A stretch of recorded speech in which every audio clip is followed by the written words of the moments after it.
യോഹന്നാൻ 21 യേശു വീണ്ടും പ്രത്യക്ഷപ്പെടുന്നു. ഇതിനുശേഷം യേശു തിബേരിയാസ് കടൽ തീരത്ത് വെച്ച് ശിഷ്യന്മാർക്ക് വീണ്ടും തന്നെ വെളിപ്പെടുത്തി.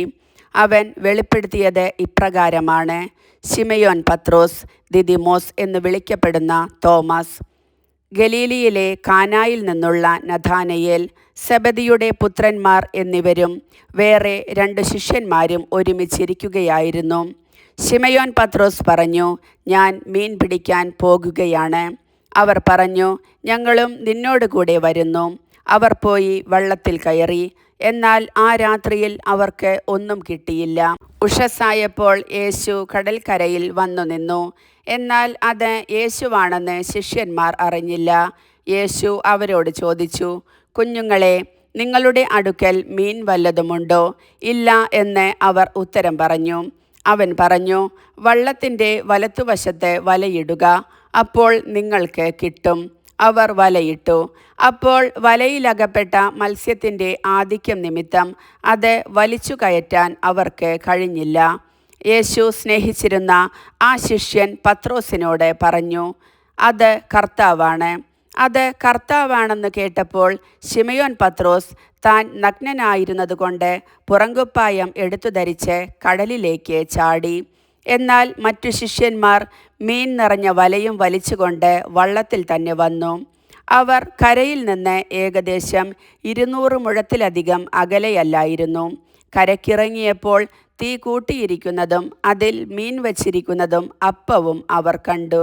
യേശു പറഞ്ഞു, നിങ്ങൾ ഇപ്പോൾ പിടിച്ച മത്സ്യത്തിൽ കുറെ കൊണ്ടുവരുവിൻ. ഉടനെ ശിമയോൻ പത്രോസ് വള്ളത്തിൽ കയറി വലിയ മത്സ്യങ്ങൾ കൊണ്ടു നിറഞ്ഞ വല വലിച്ച് കരയ്ക്കു കയറ്റി. അതിൽ 153 മത്സ്യങ്ങളുണ്ടായിരുന്നു. ഇത്രയധികം ഉണ്ടായിരുന്നിട്ടും വല കീറിയില്ല. യേശു പറഞ്ഞു, വന്ന് പ്രാതൽ കഴിക്കുവിൻ. ശിഷ്യന്മാരിലാരും അവനോട് നീ ആരാണ് എന്ന് ചോദിക്കാൻ മുതിർന്നില്ല. അതു കർത്താവാണെന്ന് അവർ അറിഞ്ഞിരുന്നു. യേശു വന്ന് അപ്പമെടുത്ത് അവർക്ക് കൊടുത്തു. അതുപോലെ തന്നെ മത്സ്യവും. യേശു മരിച്ചവരിൽ നിന്ന് ഉയർപ്പിക്കപ്പെട്ട ശേഷം ശിഷ്യന്മാർക്ക് പ്രത്യക്ഷപ്പെടുന്നത് ഇത് 3-ാം പ്രാവശ്യമാണ്. പത്രോസ് അജപാലകൻ. അവരുടെ പ്രാതൽ കഴിഞ്ഞപ്പോൾ യേശു ശിമയോൻ പത്രോസിനോട് ചോദിച്ചു, യോഹന്നാൻ്റെ പുത്രനായ ശിമയോനെ, നീ ഇവരെക്കാൾ അധികമായി എന്നെ സ്നേഹിക്കുന്നുവോ? അവൻ പറഞ്ഞു, ഉവ്വ് കർത്താവേ, ഞാൻ നിന്നെ സ്നേഹിക്കുന്നുവെന്ന് നീ അറിയുന്നുവല്ലോ. യേശു അവനോട് പറഞ്ഞു, എൻ്റെ ആടുകളെ മേയിക്കുക. 2-ാം പ്രാവശ്യവും അവൻ ചോദിച്ചു, യോഹന്നാൻ്റെ പുത്രനായ ശിമയോനെ, നീ എന്നെ സ്നേഹിക്കുന്നുവോ? അവൻ പറഞ്ഞു, ഉവ്വ് കർത്താവേ, ഞാൻ നിന്നെ സ്നേഹിക്കുന്നുവെന്ന് നീ അറിയുന്നുവല്ലോ. അവൻ പറഞ്ഞു, എൻ്റെ കുഞ്ഞാടുകളെ മേയിക്കുക. അവൻ 3-ാം പ്രാവശ്യം അവനോട് ചോദിച്ചു, യോഹന്നാൻ്റെ പുത്രനായ ശിമയോനെ, നീ എന്നെ സ്നേഹിക്കുന്നുവോ?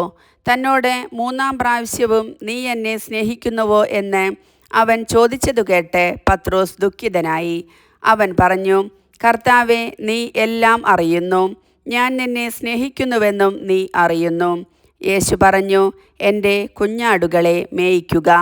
സത്യം സത്യമായി ഞാൻ നിന്നോട് പറയുന്നു, ചെറുപ്പമായിരുന്നപ്പോൾ നീ സ്വയം അരമുറുക്കുകയും ഇഷ്ടമുള്ളിടത്തേക്ക് പോവുകയും ചെയ്തിരുന്നു. എന്നാൽ പ്രായമാകുമ്പോൾ നീ നിൻ്റെ കൈകൾ നീട്ടുകയും മറ്റൊരുവൻ നിൻ്റെ അരമുറുക്കുകയും നീ ആഗ്രഹിക്കാത്തിടത്തേക്ക് നിന്നെ കൊണ്ടുപോവുകയും ചെയ്യും. ഇത് അവൻ പറഞ്ഞത് ഏതുവിധമുള്ള മരണത്താൽ പത്രോസ് ദൈവത്തെ മഹത്വപ്പെടുത്തും എന്ന് സൂചിപ്പിക്കാനാണ്. അതിനുശേഷം യേശു അവനോട്, എന്നെ അനുഗമിക്കുക എന്ന് പറഞ്ഞു. യേശുവും വത്സല ശിഷ്യനും.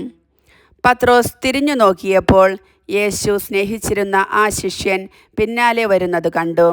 ഇവനാണ് അത്താഴ സമയത്ത് യേശുവിൻ്റെ വക്ഷസ്സിൽ ചാരിക്കിടന്നുകൊണ്ട്, കർത്താവേ, ആരാണ് നിന്നെ ഒറ്റിക്കൊടുക്കാൻ പോകുന്നത് എന്ന് ചോദിച്ചത്. അവനെ കണ്ടപ്പോൾ പത്രോസ് യേശുവിനോട് ചോദിച്ചു, കർത്താവേ, ഇവൻ്റെ കാര്യം എന്ത്? യേശു പറഞ്ഞു, ഞാൻ വരുന്നതുവരെ ഇവൻ ജീവിച്ചിരിക്കണമെന്നാണ് എൻ്റെ ഹിതമെങ്കിൽ നിനക്കെന്ത്? നീ എന്നെ അനുഗമിക്കുക. ആ ശിഷ്യൻ മരിക്കുകയില്ല എന്ന ഒരു സംസാരം സഹോദരരുടെ ഇടയിൽ പരന്നു. എന്നാൽ അവൻ മരിക്കുകയില്ല എന്നല്ല യേശു പറഞ്ഞത്. പ്രത്യുത ഞാൻ വരുന്നതുവരെ അവൻ ജീവിച്ചിരിക്കണമെന്നാണ് എൻ്റെ ഹിതമെങ്കിൽ നിനക്കെന്ത് എന്നാണ്. ഈ ശിഷ്യൻ തന്നെയാണ് ഈ കാര്യങ്ങൾക്ക് സാക്ഷ്യം നൽകുന്നതും ഇവ എഴുതിയതും. അവൻ്റെ സാക്ഷ്യം സത്യമാണെന്ന് ഞങ്ങൾക്കറിയാം. യേശു ചെയ്ത മറ്റു പല കാര്യങ്ങളും ഉണ്ട്. അതെല്ലാം എഴുതിയിരുന്നെങ്കിൽ ആ ഗ്രന്ഥങ്ങൾ ഉൾക്കൊള്ളാൻ ലോകത്തിനു തന്നെ സാധിക്കാതെ വരുമെന്നാണ് എനിക്ക് തോന്നുന്നത്. കർത്താവിൻ്റെ വചനം.